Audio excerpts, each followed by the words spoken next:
Hey guys, it's Debbie from Prosper Geek, and I just wanted to take a few minutes here to talk to you guys about my beginnings in cross stitch, because this series kind of represents a turning point for me with these crafts, in that I'm able to basically each craft I do is finished in a day, and you have that sense of accomplishment.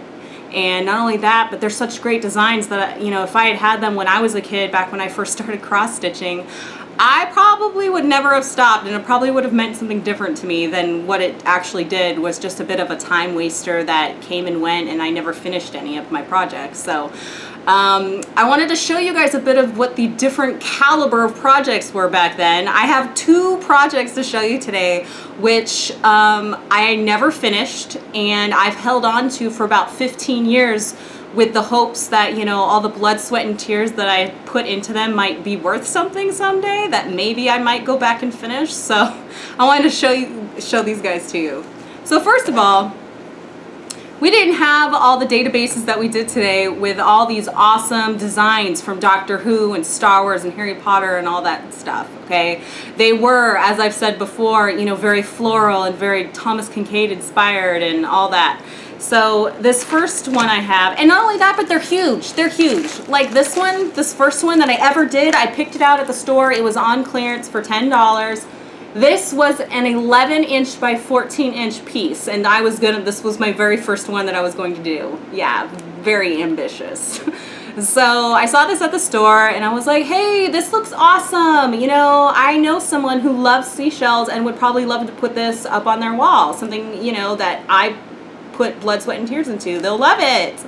So you get it home, and not only that, but there is this ginormous, what I call map. Other people call a pattern, but I call them maps because they're usually full of symbols of telling you what color goes where. And there will be like 50 different colors, and so you have to distinguish between all these colors yourself of what you think looks right. And this was the map. Look how huge this is.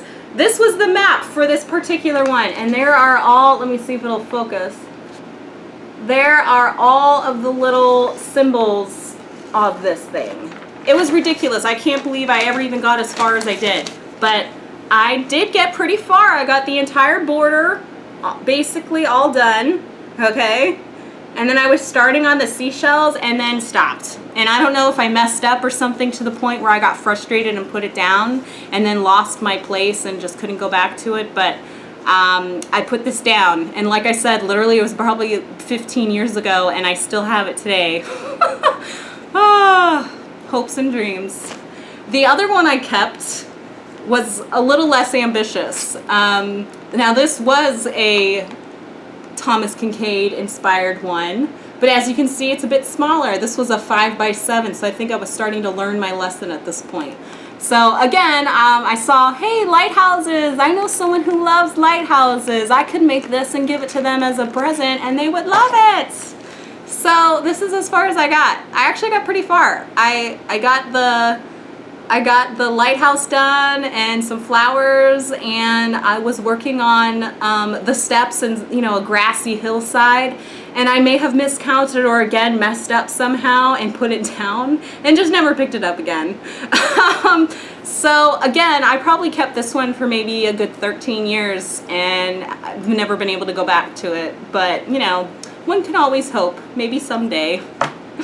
So anyway, the whole point of this was that I started cross stitching a long time ago, and I don't know what it is about the craft, if it's just, you know, the fact that it's very distinct and finite with all the mathematic, and all you're doing is counting stitches and everything goes in its place. You know, there's not a lot of real thought involved. You can just relax and zone out.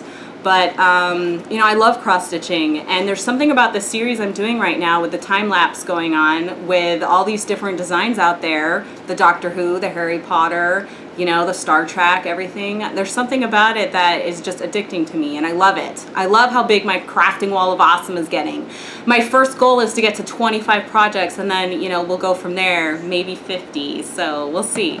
But anyway, I wanted to end this little video by showing you guys a finished product that I did that, you know, it fills an 8x10 frame, okay?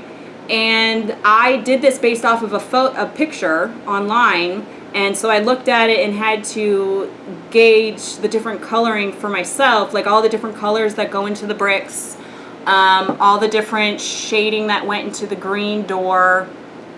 And it was kind of hectic and crazy, and there were two parts where I messed it up, or I felt like I messed it up and put it down and wouldn't go back to it for like a week and a half at a time, but I kept going back, thank goodness.